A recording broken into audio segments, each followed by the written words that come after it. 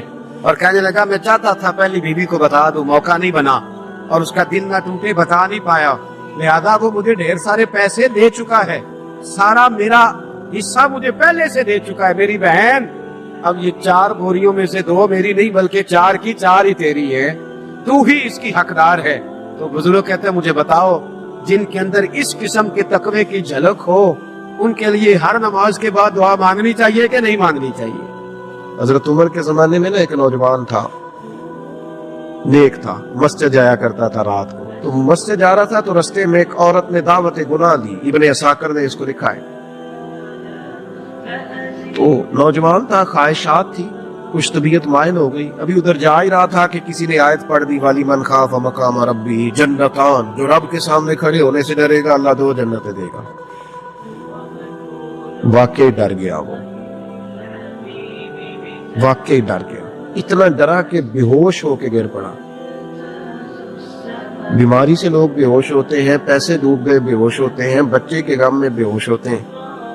سچ بتاؤ کبھی خوف خدا سے بھی بے ہوش ہوتا کوئی دیکھا؟ ہمارے ہاں تو روز مرہ ہی نہیں ہے بھائی. اور بڑی باتیں ہیں بے ہوش ہونے کی, ڈرنے کی, غش کھانے کی. بے ہوش ہو کے گر پڑا. بوڑھے باپ کو کسی نے بتایا بچہ بے ہوش پڑا ہے, اٹھا کے گھر لائے. گھر لا کے کہا بیٹا کیا ہوا؟ نوجوان ہے, چڑھتی جوانی ہے, پر پاکیزہ بڑی ہے. کہنے لگا ابا جی گناہ کی طرف چلا گیا تھا, پر میں نے آیت سن لی جو اللہ کے سامنے کھڑے ہونے سے ڈرے گا رب 2 جنتیں دے گا. میں ڈر گیا تھا, رب واقعی 2 جنتیں دے گا. باپ رو پڑے, ابا جی کی آنکھوں میں آنسو آئے اور کہا پتر اللہ بڑا مہربان ہے, اس کے بعد یہ سچے ہے واقعی 2 جنتیں دے گا. اس نے پھر ایک چیخ ماری اور اس طرح کی ماری کہ اس کی روح ہی پرواز کر گئی, روح ہی پرواز کر. کشتگان نے خنجر تسلیم را, عشق کی خنجر سے قتل ہو گئے لوگ. صبح حضرت عمر کو پتا چلا کہ انہوں نے تو رات جنازہ بھی پڑھ دیا, تدفین بھی کر دی. جناب عمر فرمانے لگے اتنا نیک نوجوان خوف خدا سے دنیا سے چلا گیا, مجھے کیوں نہیں بلایا میں جنازہ پڑھتا؟ فاروق اعظم فرما رہے ہیں میرا شوق تھا میں اس کا جنازہ پڑھتا. کہ حضور آپ کو تکلیف نہیں دی. فرمایا بتاؤ قبر کہاں ہے؟ تے کامل پیر انہاں دے باہو قبر جنہ دی جیوے. حضرت فاروق اعظم قبر پہ تشریف لے گئے اور کھڑے ہو کے فرمانے لگے نوجوان مجھے امید ہے میرے رب نے تجھے 2 جنتیں دی ہوں گی. ابن عساکر کھول کے دیکھو تاریخ بغداد میں کیا لکھا ہے. حضرت سیدنا فاروق نے فرمایا امید ہے 2 جنتیں دی ہوں گی. قبر کے اندر سے بولا کامل پیر انہاں دے باہو قبر جنہ دی جیوے. قبر کے اندر سے بولا. کہنے لگا حضور امید والی بات نہیں, رب کے وعدے سچے ہیں, اس نے واقعی مجھے 2 جنتیں عطا فرمائی ہے, 2 جنتیں دی ہیں, میں نے اپنے مالک کو راضی پایا. ہمارے صوفیاء تصوف میں ایک جملہ بولتے ہیں کہ تیرا تو فقر فقر بوزر ہے, یعنی جن کو صحیح درویش کہتے ہیں نا, صحیح درویش. مولا علی شیر خدا رضی اللہ تعالیٰ عنہ فرمایا کرتے 2 ہی تو بندے ہیں جو رب کے رستے میں کسی شے کی پرواہ نہیں کرتے. حضور کون سے؟ فرمایا ایک ابو ذر غفاری ہے اور دوسرے علی المرتضیٰ ہے. مولا علی فرمایا کرتے یہ نا مسلمانوں میں سے چوتھے یا 5ویں مسلمان ہیں. شروع سے ایک سلیم الطبع آدمی, کچھ لوگ طبع بڑے نفیس ہوتے ہیں, طبع نہیں, اللہ کی طرف سے شروع سے ہی. ان کا جو قبیلہ تھا بنو غفار وہ راہزنی کرتا تھا, لوگوں کو لوٹ لیتا تھا. شروع میں یہ کام کیا لیکن جب کچھ لوگوں کی چیخیں کانوں میں گئی تو چھوڑ دیا. پھر میں نہیں یار طبیعت نہیں مانتا. اور نبی پاک کا کلمہ پڑھنے سے پہلے ہی بتوں کی پوجا چھوڑ کے رب کی عبادت شروع کر دی. لوگ پوچھا کرتے تھے آپ عبادت تو کرتے تھے پر منہ کدھر کرتے تھے؟ فرماتے تھے جدھر وہ کرا لیتا تھا کر لیتے تھے. کسی نے انہیں بتایا کہ مکے میں ایک شخص ہیں جنہوں نے اعلان نبوت کیا ہے, آپ کی طرح کی باتیں کرتے ہیں. انہوں نے اپنے بھائی کو بھیجا, ان کا نام انیس تھا, پتہ کر کے واپس آئے. بھائی کہنے لگے ابو ذر, ان کا نام جندب ہے, اصل میں زر ان کے بیٹے کا نام ہے اور کنیت سے زیادہ معروف ہے, ابو ذر غفاری کہلاتے ہیں. فرماتے ہیں کہ بھائی نے آ کے بتایا کہ وہ نیکی کا حکم دیتے ہیں, برے کاموں سے منع کرتے ہیں, صلہ رحمی کا پیغام دیتے ہیں, لیکن لوگ سارے مخالف ہیں. یہ چیز بھی بڑی کاؤنٹ ہوتی ہے, اسے نہ کاؤنٹ کیا کریں.